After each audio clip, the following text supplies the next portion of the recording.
जय हिंद प्यारे बच्चों। आज आपके सामने एक क्वेश्चन लेके आए हैं। देखिए 7.1 का है 2 नंबर क्वेश्चन, जो कि निर्देशांक ज्यामिति है 10 क्लास वाले बच्चे के लिए।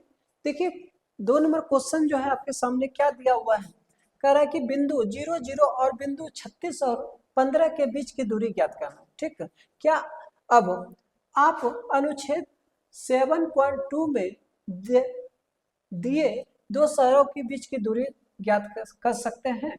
बिल्कुल कर सकते हैं, क्यों नहीं कर सकते हैं। इसका मतलब हमारे पास सबसे पहले सोल्यूशन लिख दीजिए। दो शहर जो दिया हुआ है वो दो शहर हमारे पास ए और बी दिया हुआ है। इस प्रकार से ए एक शहर है, दूसरा शहर बी है। ए का दिया हुआ है 0 0 दिया हुआ है, दूसरा का दिया हुआ है 36 और 15 दिया हुआ, 36 और 15। तो इसको x1 मान लेते हैं और y1 मान लेते हैं। ये क्या हो जाएगा, x2 y2 हो जाएगा।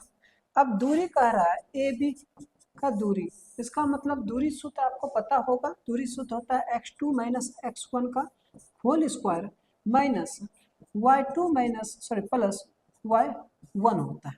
ठीक है, ये दूरी सूत्र होता है, याद रखिएगा। नहीं याद है तो आप देख लीजिए, याद रख लीजिएगा। अब यहाँ पे मान पुट कर लीजिए। x2 का मान कितना है, 36 माइनस 0 का होल स्क्वायर, ठीक है, प्लस y2 का मान कितना है, y2 का मान है 15 और माइनस है, माइनस 0 हो जाएगा, स्क्वायर है, स्क्वायर डाल दीजिए। इसके बाद देखिए तो ये 36 में 0 घटा देंगे तो ये 36 का स्क्वायर हो जाएगा, प्लस ये 15 का स्क्वायर हो जाएगा। अब देखिए तो 36 का स्क्वायर कीजिएगा तो 1296 आ जाएगा, 1296 आ जाएगा। स्क्वायर याद कीजिए रखिएगा। और इसका 225 हो जाता है, 15 का स्क्वायर कीजिएगा 225 हो जाएगा। और दोनों को जोड़ लीजिए, देखिए जोड़िएगा तो कितना हो जाएगा, 9 6 15, 15 के 5, 9 6 15, सॉरी 9 6 करें 12, 96 और कितना है 225, जोड़ लीजिए। 6 5 11, 1 9 10 11, 1 12 हो जाएगा, 2 2 4 1 5 1, मतलब 15 15 21, 15 21 का 39 होता है। वर्गमूल निकालिएगा कितना हो जाता है, 39 हो जाता है। आप निकाल लीजिएगा अच्छी तरह से। इसको हम लोग इकाई में बोलते हैं, यूनिट बोलते हैं, क्योंकि कोई मात्रा तो दिया हुआ नहीं है, मीटर में देता है या कुछ भी देता है तो हम लोग जानते हैं।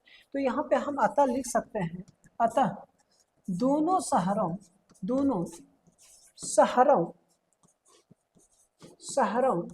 ए और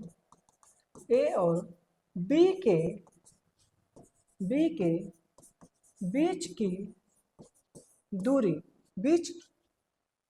की दूरी कितना है, 39 इकाई है। आपका यही आंसर हो जाएगा। देखिए तो यहाँ तक में अगर किसी बच्चे को दिक्कत होता है, दोबारा वीडियो को देखिए, आपको समझ में आ जाएगा। अन्यथा फिर नहीं समझ में आता है तो आप कमेंट कीजिए, हम दोबारा फिर वीडियो लाएंगे।